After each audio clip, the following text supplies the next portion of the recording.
Okay, so I just wanted to welcome everybody to today's presentation on incorporations. I know we've had a lot of ask for this topic, so I just wanted to welcome our guest speaker, Rosa Carlino. And then, just keep your mics on mute just as the presentation is going on, and then feel free to ask any questions that you have. You could unmute yourself, or if you'd rather use a text chat, I could watch that and I could let Rosa know what questions are in there for you. So I will just do an introduction here. So Rosa is a partner with Cheadles Law Office. Rosa has an undergrad in e-commerce from Lincoln University and a Master of Science in Management. She obtained her Juris Doctor degree from the University of Windsor in 2012 and was admitted to the Ontario Law Society in 2013. Most recently, Rosa became a registered trademark agent with the Canadian Intellectual Property Office in March of 2021. Rosa works in a multiple of areas of law, but focuses on corporate commercial, trademarks, wills, estates, and real estate law. As a past sole proprietor, Rosa understands the complexities of the commercial world in both legal and practical sense, and enjoys assisting new business owners navigate the complexities of the legal end of business. In addition to assisting her own clients, Rosa often presents to the general public on this topic to try and simplify what is often an overwhelming time in people's lives. Recently, Rosa has co-instructed the business law course for the Lakehead University's Faculty of Business Administration's MBA program. Rosa is from Scarborough, Ontario, a small town east of Thunder Bay. While she is not a native of Thunder Bay, since making the move to Thunder Bay in 2012, Rosa has immersed herself into the community and is now involved in many boards and organizations in multiple capacities. Rosa is an avid volunteer and loves convincing others to join in on the fun. Outside of work and volunteering, Rosa enjoys spending time with her family and friends, but mostly with her favorite little man, her dog, Reggie. So welcome, Rosa. Thanks, Laurie. Yeah, thank you so much. As Laurie said, I do quite a bit of presentations and I enjoy doing them. So if you have any questions, did you want to wait to questions to the end, Laurie, or did you want to, are you okay if we ask throughout? Totally up to you. What would you rather My do? preference is usually to ask when you have them, but if we do that, I know we only have an hour, right? So I may not get through everything, but I will send off my slides so that you have a copy of the slides. Okay, sounds good. So just share the screen here, then I assume, right?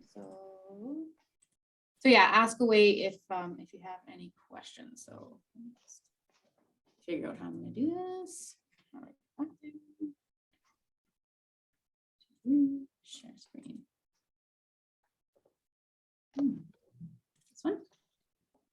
Did that work? Yeah, awesome. Okay. All right. So Laurie had approached me to ask about, to speak about incorporations and corporations and things kind of that you need to know. So I have, this would go here, just an agenda of what I was hoping to talk about. Obviously, before I start, I just wanted to state I'm a lawyer, so that this is just information and not legal advice. Obviously, if you have any actual questions about your business or about your corporations or whether you should incorporate or whatever it may be, I implore you to contact your lawyer if you have one, or if you'd like to reach out to me, I'd be happy to help. But this is just information, not legal advice. So today we'll just chat about corporations, what they are essentially, the pros and cons of doing that. I often have a lot of questions of people who don't understand the difference between the different roles in a corporation. So shareholders, directors, and officers. So who and what are they, and kind of what are the implications of each, just on a higher level. I do have a fair bit of slides on annual corporate minutes and the importance of maintaining corporate books, kind of like what those rules are and what you have to do and the consequences of not doing that. And then carrying on business under a different name. So a lot of information. So if I can get through it all, I will, but if not, I'll send you the slides, and I'm happy to take any questions. So just starting out, what is a corporation? So a corporation is essentially a business structure that is created pursuant to the laws of either Ontario or federal law. So you can have a provincial or a federal corporation. There are advantages to and disadvantages to both. A provincial corporation is typically what people will choose if you are just planning on working in Ontario, or if you're just planning on having one main location in Ontario. It doesn't stop you from selling your products outside of Ontario or expanding, but it just, it's the easier and cheaper method to go. Legal fees and disbursements and things are much more expensive if you want a federal corporation. The reason being, in order to get a federal corporation, you have to double check the name in all the different provinces. And so that's an expense to look in all the different provinces to make sure that nobody else has your corporate name. And so there are other implications of that, and it's governed by federal law, which may be not necessarily as well known for your accountants or your lawyers or whatever. So it tends to be a bit easier if you stick with a provincial corporation, unless again, you're planning on leaving the province or having multiple locations throughout Canada. So the biggest difference between a corporation and a sole proprietorship or a partnership is that it's an independent legal identity, or entity rather. It's separate from the people who own it. It's its own actual legal person. So under the rules of the law, it's actually considered a person. And with that, that means that the corporation itself can enter into contracts, it can take on debt, it can pay taxes separate from its owners. So it's its actual own person, and separates the person who's running the business from the actual legal obligations of the corporation. And one big difference too is that a corporation doesn't dissolve when its owners, which are referred to as shareholders, change or die, which means that the shareholders can sell the corporation and everything in it, or if they pass away, it could be left to their family or whoever they may leave it to in their estates, and the corporation just continues on forever and doesn't die essentially, unless it's specifically dissolved. So it continues on, and that allows for better continuity and you know, less changes in business, so a little bit more stability. And then also the one big difference is that the corporation, the owners of the corporation, so the shareholders, are not personally responsible for the corporation's debt, which we'll talk about in a bit here. So the pros, as I just said there, one of the biggest pros of incorporating is that there's limited liability. If you incorporate your business and you properly run all of your contracts and everything through the business, then there's very, very limited liability for you as the shareholder, which means that because you've incorporated, if something happens and you get sued, or the corporation rather gets sued, the only assets that are available for seizure, so if somebody sues you, wins, the only assets that they can take from the business are the corporate assets. So your house, your bank accounts, your personal assets that are kept separate from the corporation are not subject to liability. Obviously, that's the general rule. There are some exemptions. So for example, if you're signing a massive loan with a big bank, they often require you to guarantee the loan. So if your corporation can't pay it, then they come after you for your guarantee. But generally, there is limited liability for the actual owners of the business. Again, like I said, ownership is transferable, meaning you could sell it. So if you do this amazing job and build up a wonderful corporation and your business is just blooming and blossoming, and you decide you're tired and want to just reap the benefits of it and take the money, you can sell it and pass it on. You could give it to your children, whatever it may be. You can entirely transfer the corporation. There are obviously capital gain issues and things like that, but the actual corporation itself doesn't change. The assets in it don't change if you're selling it through a share sale. Everything within the corporation stays the same, just the owners of the corporation change, which is, you know, a really great option. It continues into perpetual existence in that it doesn't ever die unless, again, it's specifically dissolved. So that's another good reason. Sometimes banks and investors, angel investors, prefer if you're incorporated. Sometimes they think of that as a bit of a make you seem a little bit more legit. So in some scenarios I've seen where you have to apply for grants or loans, they may require that you are incorporated. And so it does open up potentially some extra doors to capital, so some to money. It also gives you the option to sell shares of the corporation, which is another way of raising capital. You could bring in other owners of the corporation, which has its risks as well.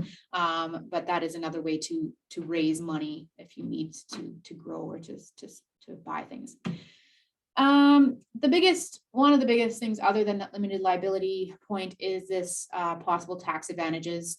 If you are incorporated and you are non-incorporated and you're making a certain amount of money, like a fair bit of revenue, it would be a really great decision to chat with your accountant to determine when it's best to incorporate.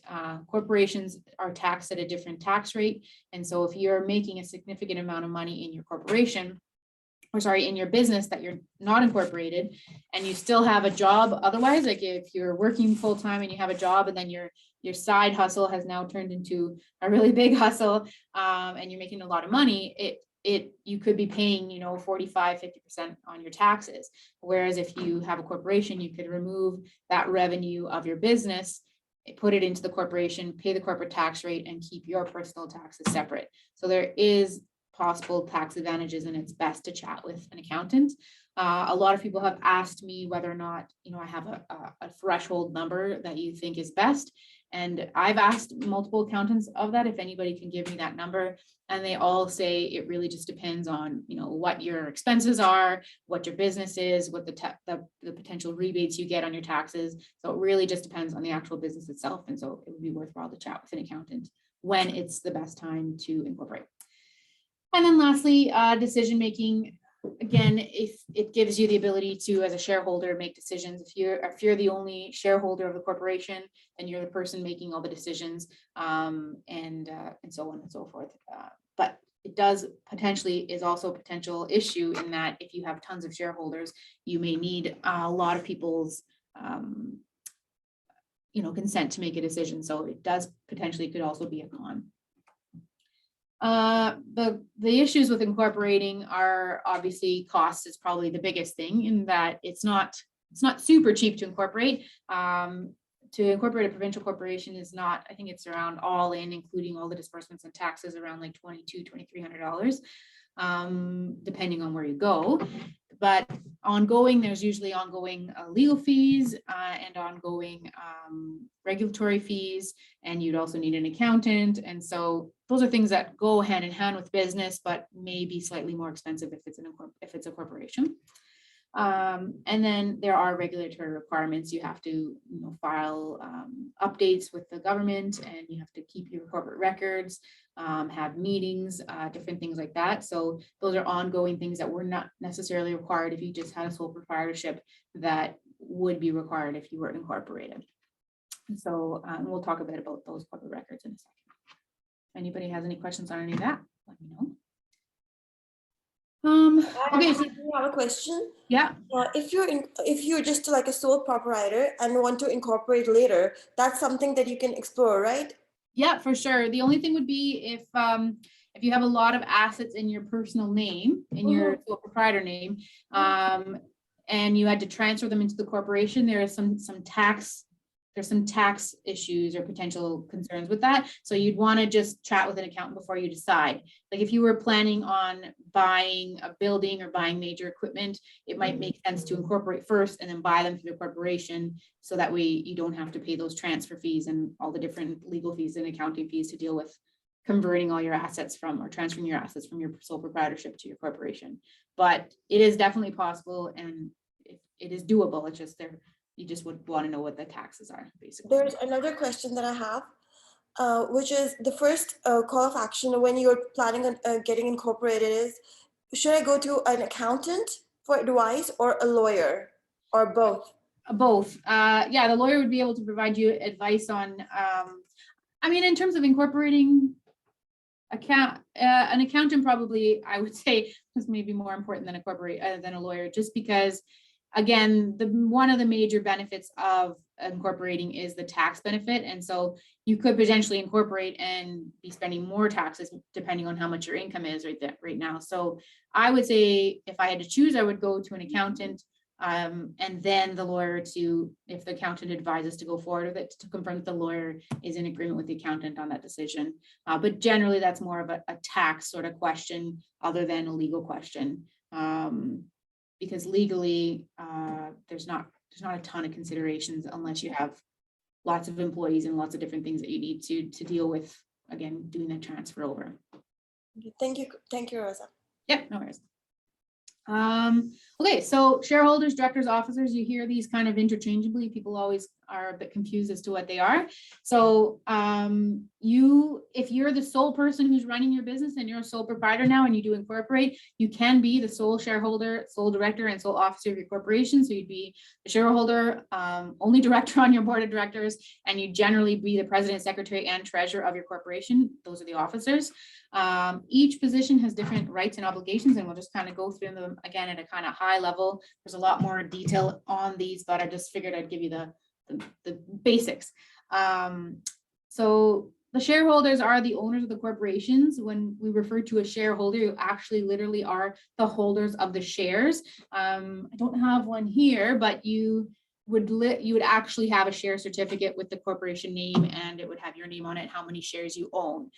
So you don't want to lose that, because it actually does mean stuff. So you are the owner of the corporation. You can have, one shareholder, or you can have thousands of shareholders, depending on how big the corporation is, right?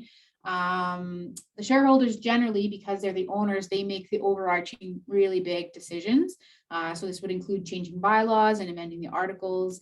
But they're basically the end all be all. If a big decision needs to be made, it's usually the shareholders who have final say.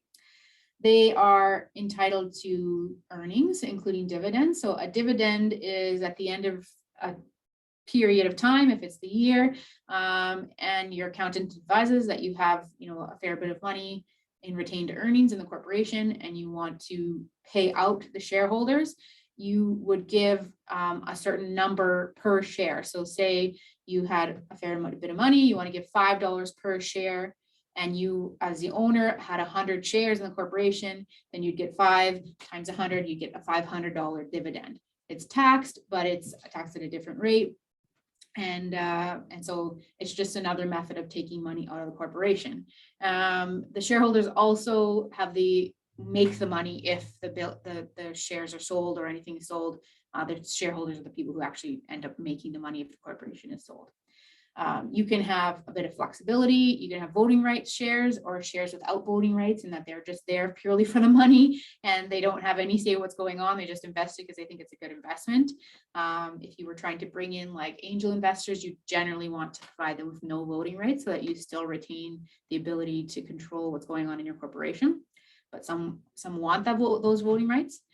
And then you can also have preferred shares. This generally means that if dividends are paid, the preferred shareholders have a priority status in that they get paid prior to the other shareholders, so they get paid out first. So if there's not enough money to pay everybody, the preferred shares get that dividend.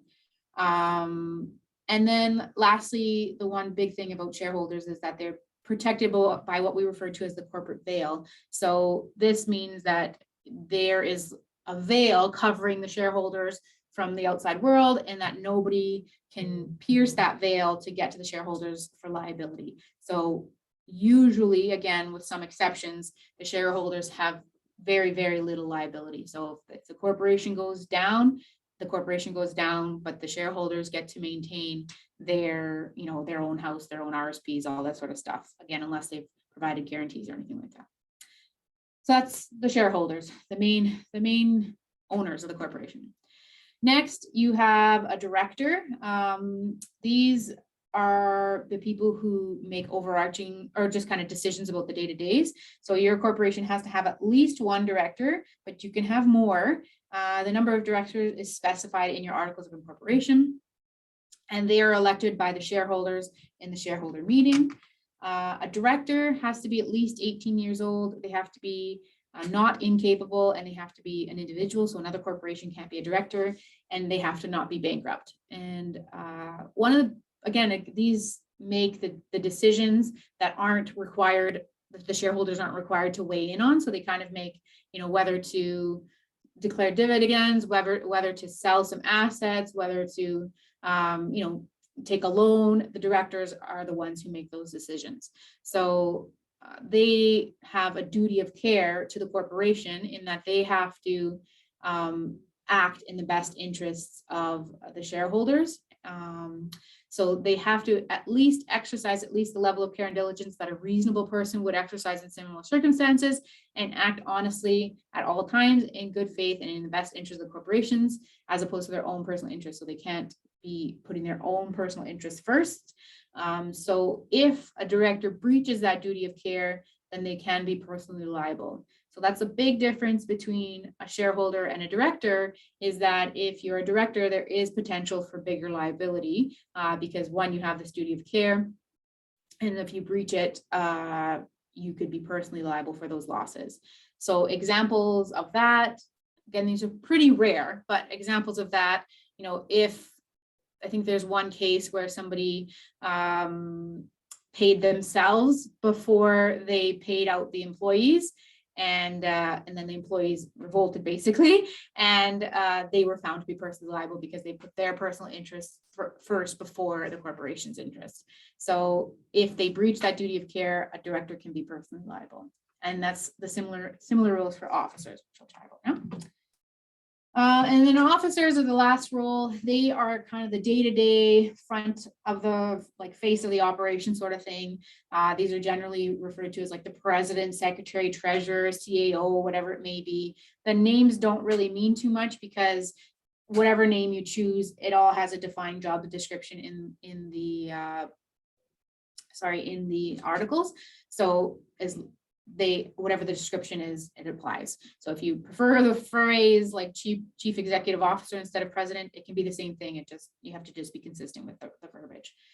Officers are appointed by the directors, and then with those directors, they manage the corporation, and the officers can be shareholders or directors of the corporation or both, but they don't have to be. So this is like you can hire somebody to be your president of your corporation and run it, but they're not necessarily an owner.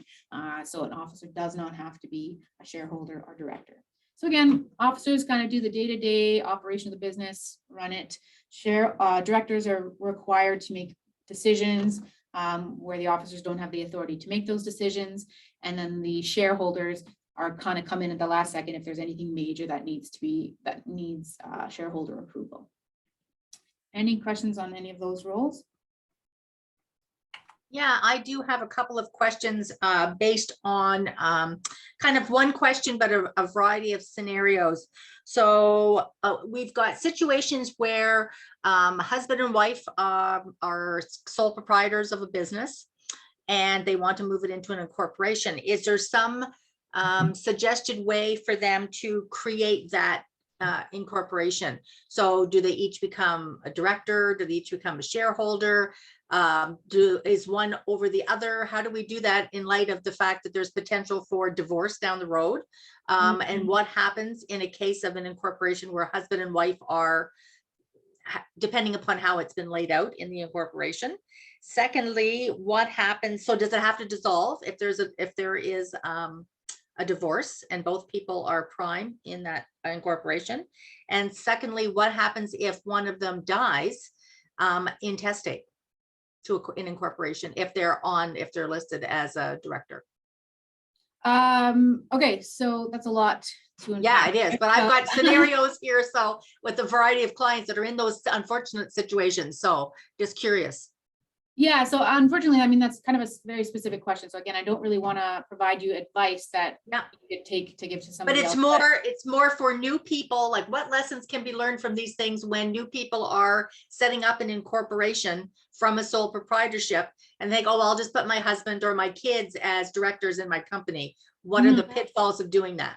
Yeah, no, fair enough. Okay, so one, if everything was intended to be equal and you could do equal shareholders, so 50-50 shareholders, you could have them both to be directors of the corporation and that they require both of their approval to make any decisions.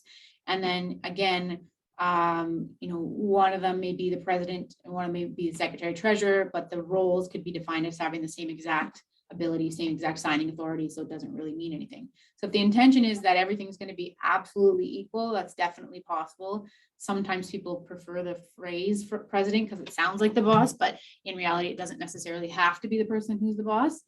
But in terms of protecting somebody, The best bet is a shareholder agreement. This is an agreement that's signed by the shareholders. It's usually and best to be done immediately after incorporation so that everybody's on the same page and nothing is in play to impact somebody's opinions. Essentially, you'd want to do that before people get mad at each other, because then it changes their ability to agree. But a shareholder agreement details, like in 30 pages worth of legal stuff, that like what happens if somebody gets divorced, and how that's dealt with, what happens if somebody dies and how that's dealt with, and so on and so forth. So that would be the best bet. It's a bit of an investment up front, which is unfortunate because a lot of people can't afford it up front, and that's when you should be getting it, but that is the best bet for protection. Marriage, sort of divorce stuff is not really my area of law, but you could also have sort of a marriage agreement, like a what is it called? An agreement between the spouses as to what they're going to do if anything ever goes down, if the corporation is actually worth any money. But the shareholder agreement would be a really great way to protect shareholders. If you didn't have that, then yeah, it does potentially have some issues. A spouse, if they get divorced, there's nothing saying that they have to leave the corporation. So then you'd be stuck with them if you didn't want to if you couldn't afford to get rid of them, or they just decided they wanted to stay. So, which is why it would be ideal to have a shareholder agreement that would trigger kind of a get out sort of thing, because otherwise they could just sit there and make your life miserable, and you'd have to have their authority to do everything. And if somebody died, either way, whether it's intestate, which for the people who don't know what that means, just means you don't have a will, so you don't have something detailing where it goes.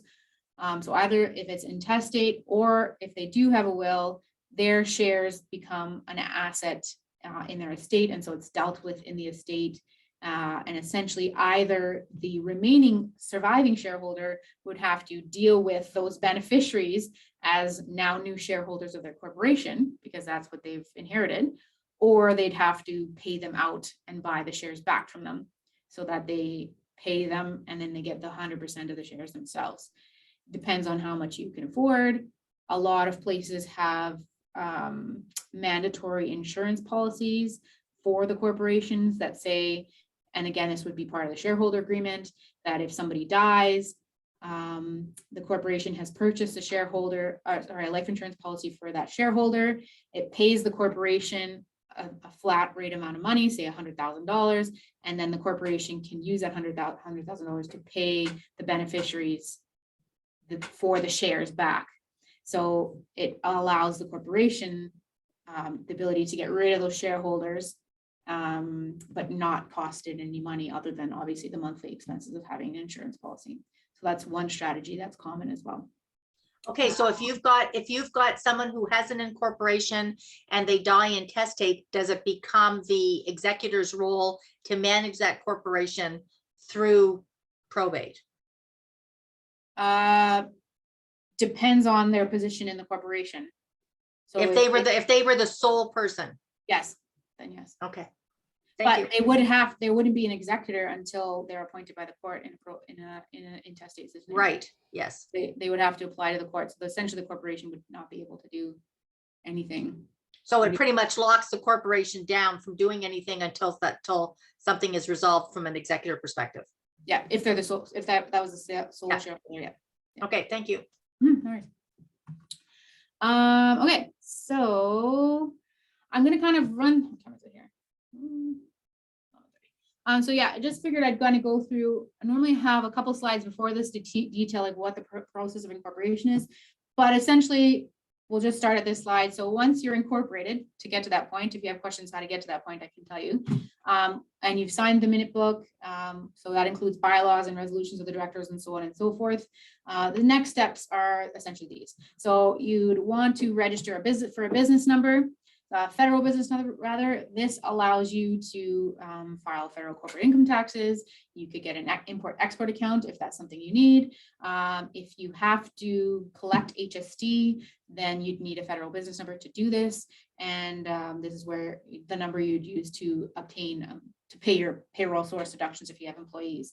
Heads up on HST, if you don't collect HST right now and you're a sole proprietorship or a corporation, you want to monitor exactly how much your revenue is at all times, because if you hit over the $30,000 threshold that you're allowed to have in revenue and you are no longer collecting, or you're not collecting HST yet, there are major fines for that, and you could be hit with big fines and then be required to remit to the government the HST that you should have collected on the last thing that got you over the $30,000 threshold in the last 12 months. So it's a really big potential issue. So if you're anywhere close to $30,000 in the last 12-month period, just triple check your HST, your revenue numbers, because and chat with an accountant about that, because you should be then collecting HST and remitting it to the government. And if you're not, and they find out, you could be in big trouble. And other permits and licenses, you would want to register any non-corporate business names, which I'll talk about in a second.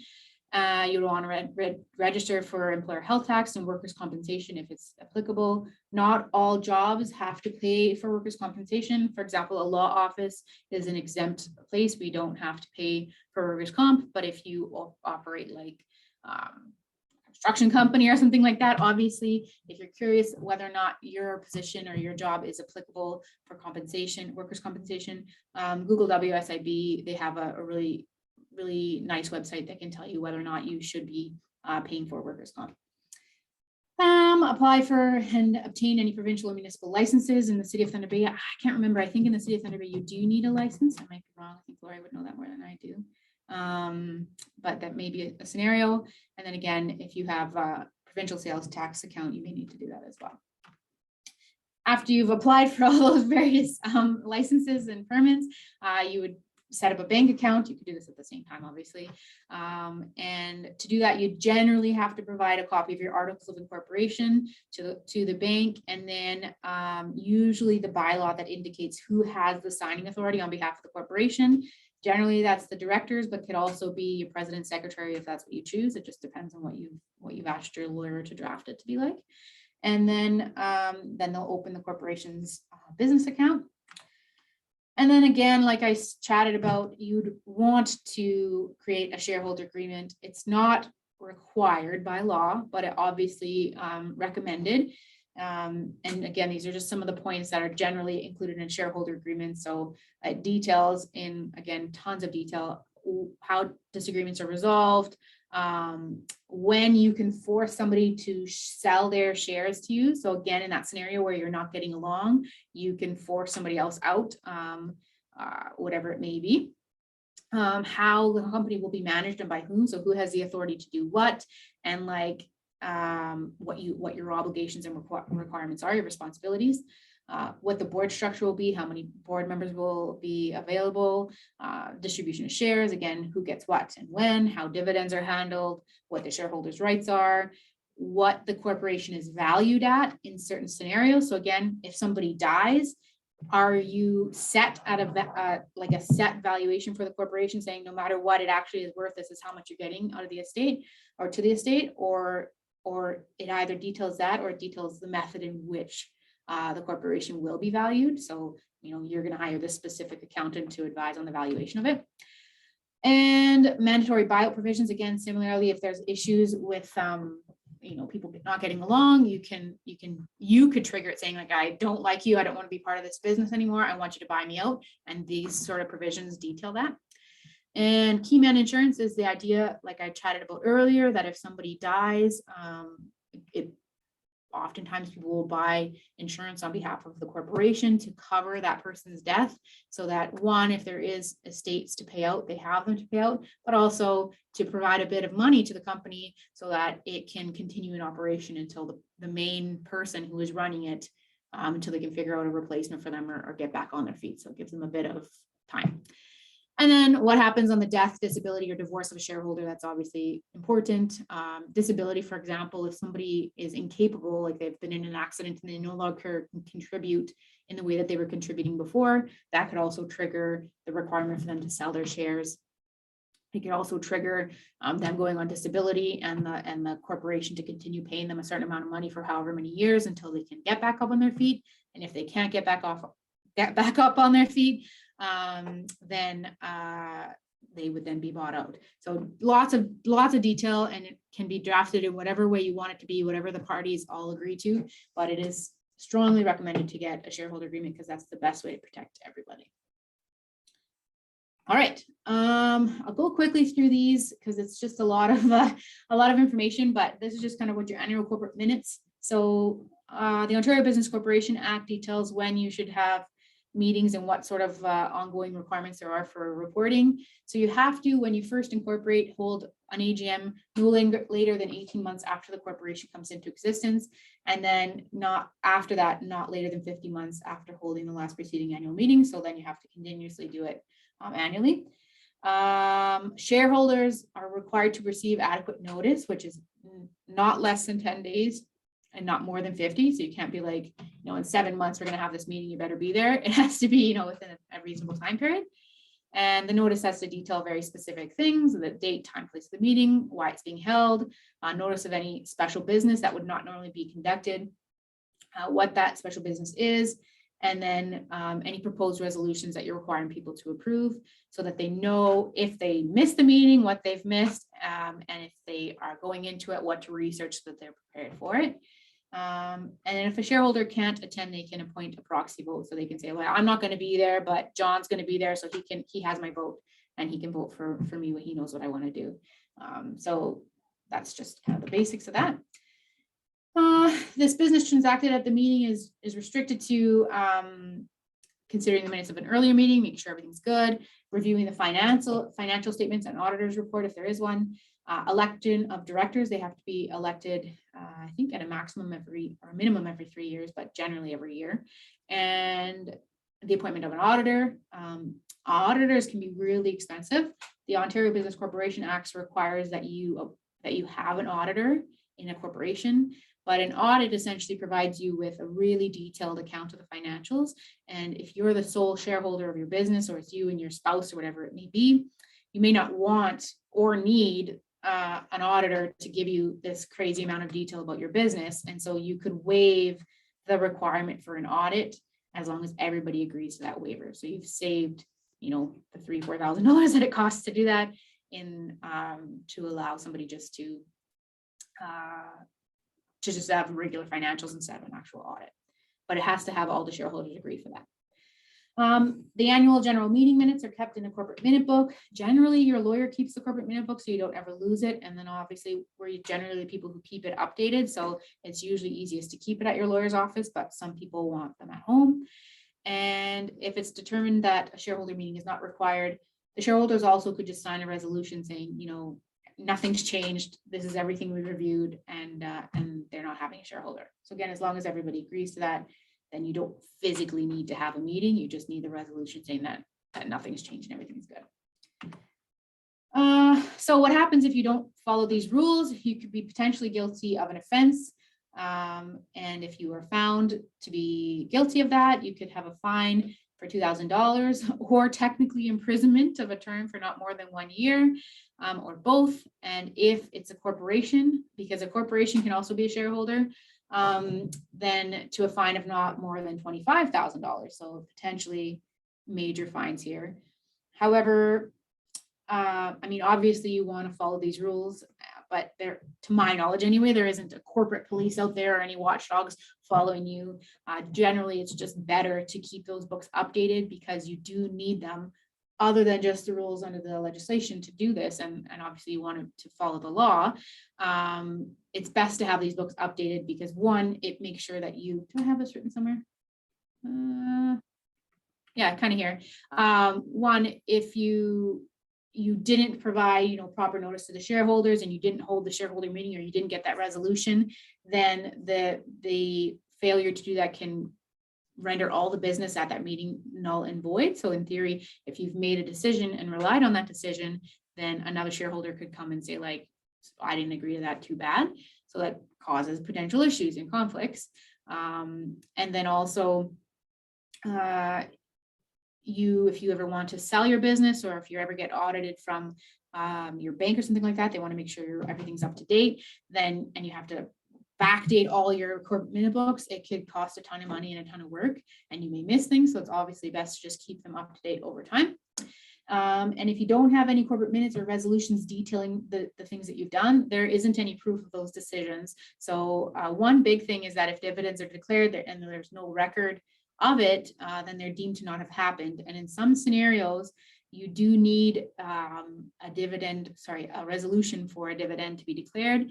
And you have to be able to provide to the CRA. And if you didn't do it prior to the year end, then you may not be eligible for the tax exemptions and different things that the CRA provides to them in that scenario. So there are actual legitimate reasons other than just it is the rules to do this to keep them up to date. Yeah, see, I'm out of order here. So this one here just says, again, if you want to sell the corporation, the other side's lawyer is going to review your minute book to make sure it's up to date. And so if you have to update it or backdate it, it takes a lot of time and effort. And then similar again, if you just don't do these annual general meetings or you don't keep your documents up to date, you may just miss things that you forgot. And so it complicates everything. One big thing is that if you remove or change a director or an officer, you have to file a Form 1 with the government, to say that it was done. And if it wasn't done and somebody comes back and looks and they want to sue you, then that old director could still be on there and be included in the claim. And it would, again, just be a complication and more work to try to fix after the fact. This is all sort of, so the Ontario Corporations Information Act, they require that you file, once you're incorporated, an initial return within 60 days, detailing the address of the corporation, who the directors are and who the officers are. And then anytime you change those details, so if you change your address or you change the corporation's directors or officers, then you have to file a new one within 50 days of that change. So you have to file a notice of change within 15 days, otherwise there are penalties. And then you also every year have to file an annual return that reaffirms that everything is the same, or if anything has changed, what's changed essentially. It used to be that this annual return was filed by the corporation's accountants when they'd file the taxes to the CRA, but actually the government just changed the rules. It just came into place in October 19th of this year. It's still kind of new to everybody, but essentially what I believe it is that you could do it yourself if you wanted to. So you sign up for that Ontario Business Registry, and it allows you actually more information that you've ever been provided before about your corporation, but then also the ability to do these filings yourself. But if you're uncomfortable doing them, you don't want to, take any chance on making any mistakes, then you could obviously have your accountants or lawyers to still file those returns on your behalf. And copies of all those filings obviously should be kept in the corporate minute books. And if you don't follow these rules, then you could be fined. Again, the corporation could be fined up to $25,000.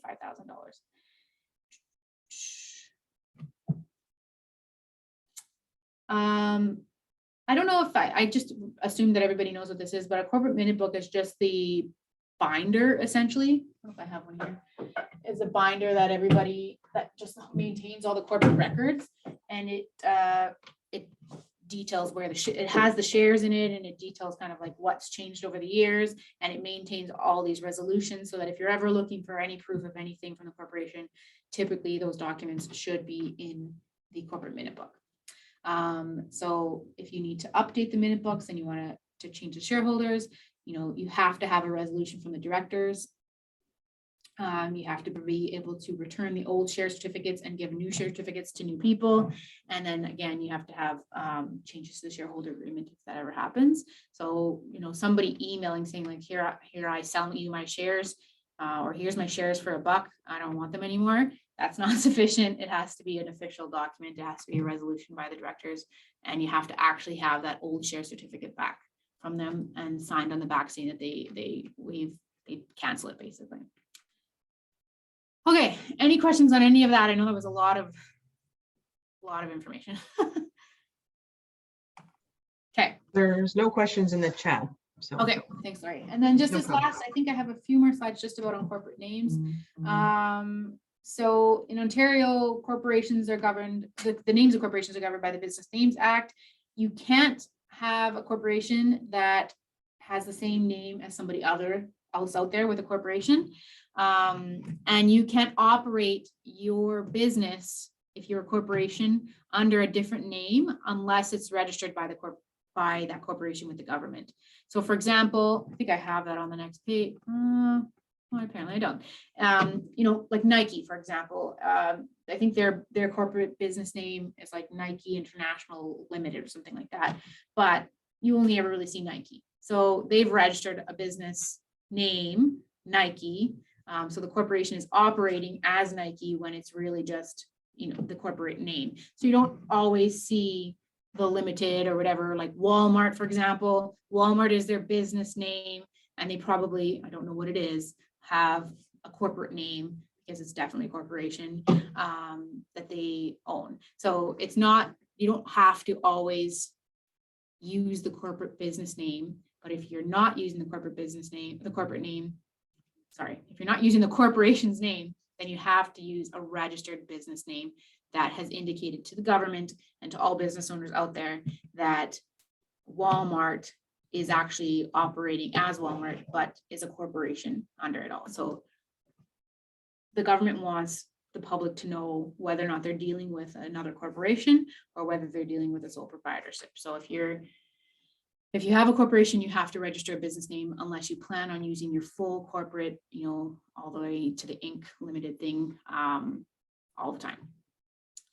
So in order to register a business name, it has to be distinctive. It has to not cause confusion with any existing name or trademark, and it has to include a legal element for the corporation name. So that would be limited, link, or LTD, Inc. or incorporated, or the French equivalence of that.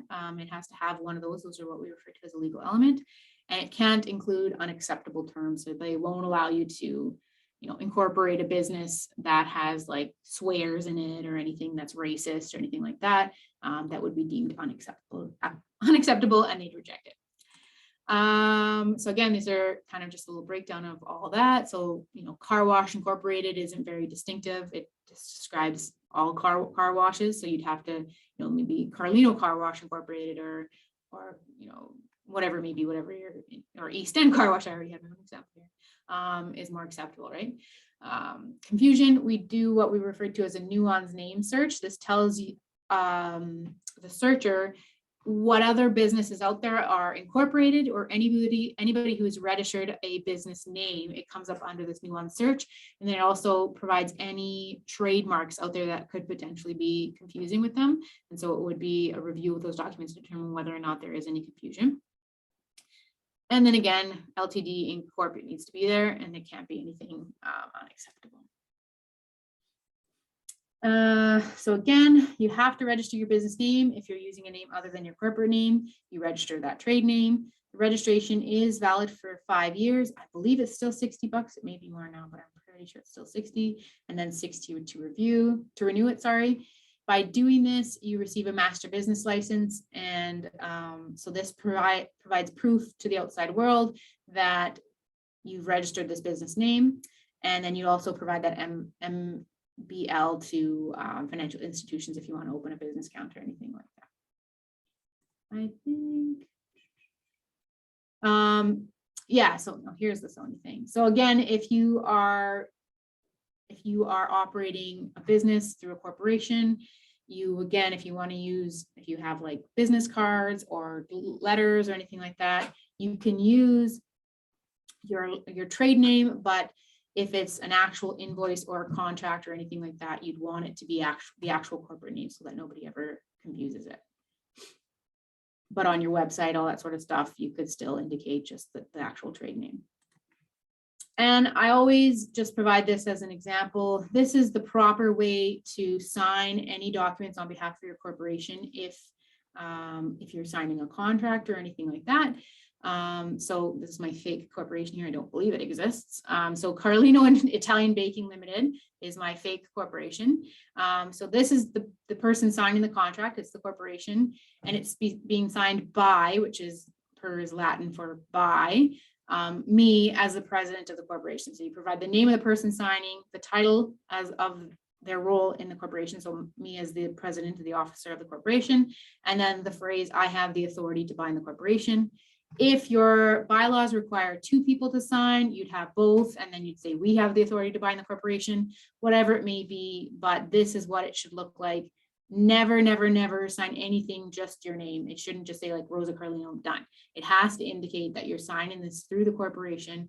Otherwise, there would be potential risk for liability against you personally because you signed it without ever referencing that it was a contract to be done through the corporation. So I think that's my last slide. Does anybody have any questions on any of that? There's a few questions in the chat. So one is, in my articles of incorporation, is there any indication of what to do in case of my death, or is this a separate requirement? That's separate. So I don't believe, unless your article specifically detail that, but generally they don't say what happens. If somebody dies, it's just considered an asset. So your shares of your corporation are considered an asset of your estate. So if you have a will, it'll go through your will to whoever you've left it to. And if you don't have a will, it would go under the intestate succession rules, which is set by the government. And those state that if you have children, if you are married, legally married, common law spouses don't count. If you're legally married, your married spouse gets up to, I think the new number is $350. I want to say, don't quote me on that. $350,000 of your estate. And then if you have children, the rest of it gets split between your kids. If you didn't have any kids, then your spouse just gets it all. If you don't have a spouse and you have kids, then it gets split equally between your kids. If you don't have a spouse and you don't have kids, it goes to your next blood surviving relative, which would be your parents. And if your parents have predeceased you, then your siblings, and if they've predeceased you, then potentially their kids, and it just keeps going down the line. So if you don't particularly like your family, or if you want to be nice and not require people to go through that complicated endeavor, it's best to have a will.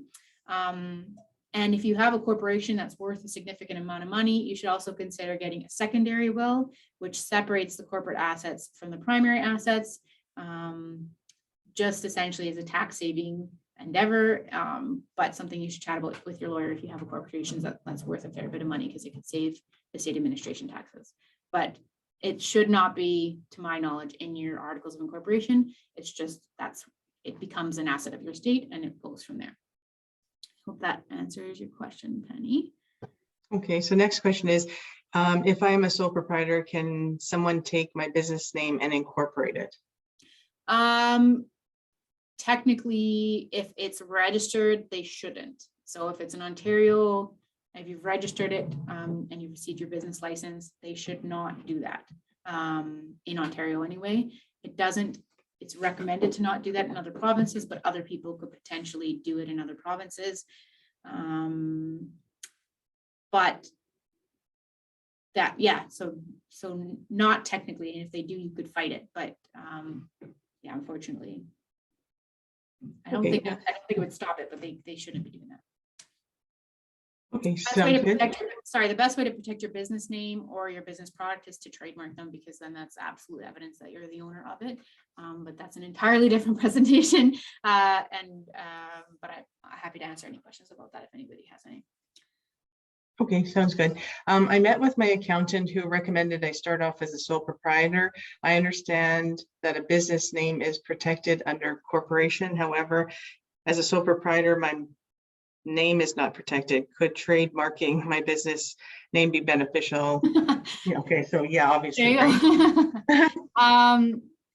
Again, if you've registered your business name, then there is protection for that. So if anybody is attempting to incorporate using a corporation name that's similar to your registered business name, then they should not do that. Like that, you have claim to that name because you did register it. I'm just saying that they shouldn't, but it doesn't necessarily stop people from doing it, because the rules are that they shouldn't, though. But yes, trademarking is the best way to protect your name. It is unfortunately not the cheapest thing to do. It's quite convoluted and very complicated. But essentially, a trademark is a claim to that name. So a trademark is the ability for a consumer to know that if they see that name, that product on a product, then that product is made by that company, and you can rely on the quality that you know that that company provides. So for example, I just noticed the other day that Heartbeat Hot Sauce registered their name, or they've applied for registration anyway. So no other hot sauce company, and arguably condiment company, can ever use the phrase Heartbeat Hot Sauce, and maybe even arguably Heartbeat at all when dealing with hot sauces or anything like that. That doesn't stop people from, you know, selling clothes that say Heartbeat on it, or opening a restaurant that says Heartbeat on it, but they can't ever register or operate a business that has selling hot sauces that's called Heartbeat on it, or Heartbeat Hot Sauce. So it protects you from people in similar areas of the business from being able to profit off of your hard-earned, you know, name and goodwill and all that sort of stuff. So yeah, trademarking is a great method in which to protect your business, especially if you're going to run with a certain, you know, business name, or if it's really important to your business model that your name like means a lot to it. It's definitely something to consider. And I'm happy to, you know, talk one-on-one with anybody who ever wants to chat about trademarking, but it takes a bit of time, but it's always good to get your name in there first. But yeah, sorry, that's a convoluted answer to that question. But. Well, thank you. Next one is, what's the difference between LTD, Inc., and Corp? Nothing, no difference. No. Whatever you like the sound, whatever sounds the best to you is the one you pick. Okay, as a sole proprietor, if you change the business name, do you need to register the new name, or can? Yeah, okay. Yeah. And You're an entirely different entity. So if you've incorporated, it's a new person. So it needs to register the new business name. So you cancel the old one and get a new one. okay, Kathleen said she came in late, but her, apologies. What are your thoughts on services like owner? I don't know if I know what that is. What's owner? It's right now RBC has a deal. If you open your small business account with them and then you go through owner, you get a $300 discount if you want to incorporate your business. Yeah. I don't know too much about owner. I haven't seen any of the articles that come out of them. I do know if you just go online, because you can go online and incorporate a corporation I think it's through the Ontario website. That all that gives you is the articles of incorporation. It doesn't give you any of the bylaws or any of the resolutions that are required to really create a structure for the corporation. So it just creates a shell of a company and nothing else within it. So that I definitely don't recommend, to just do it yourself that way. Owner, I haven't looked at the articles. It's my understanding that when they do it, they do provide you with bylaws and different things like that. But again, I don't know. I'm assuming that they would just be kind of basic, whatever it may be. So you wouldn't really be able to personalize them for what you want your business to look like.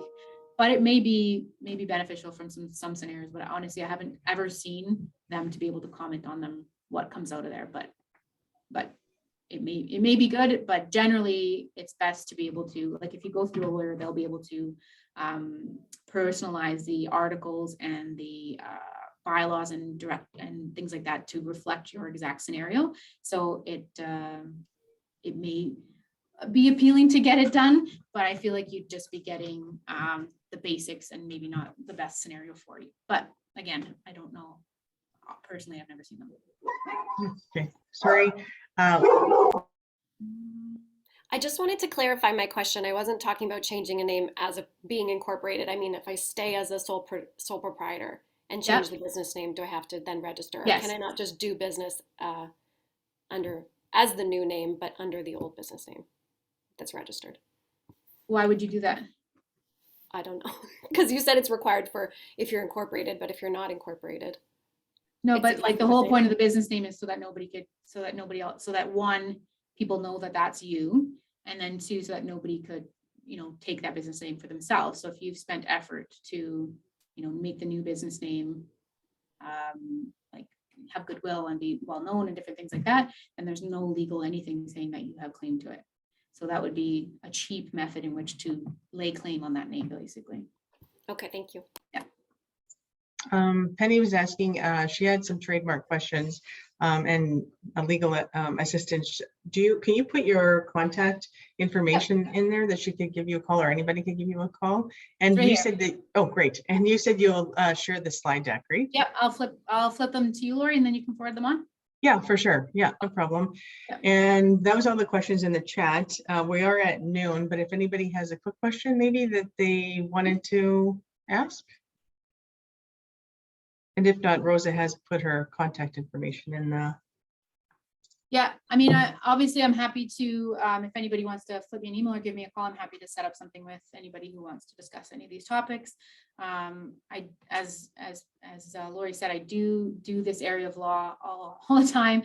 And I also am a registered trademark agent here in Thunder Bay. So I can provide legal advice on trademarks as well. And I do opinions on them and the applications for them as well. So if you're looking at trademarks, then that's also an option as well. And I hope that was helpful. Well, thank you so much, Rosa. Really appreciate you coming in today and providing us with all this information. And thanks to everybody who attended today. And just so you know, the next presentation, if you didn't get the link and wanted to attend, it's the Circle Information Center session, sorry, and you're more than welcome to attend. So thanks, everybody. Have a great day. And thanks again, Rosa. Appreciate it. Thanks, guys. Thank you all. Thanks, Rosa. I'll be in touch with you. Sounds good. Thank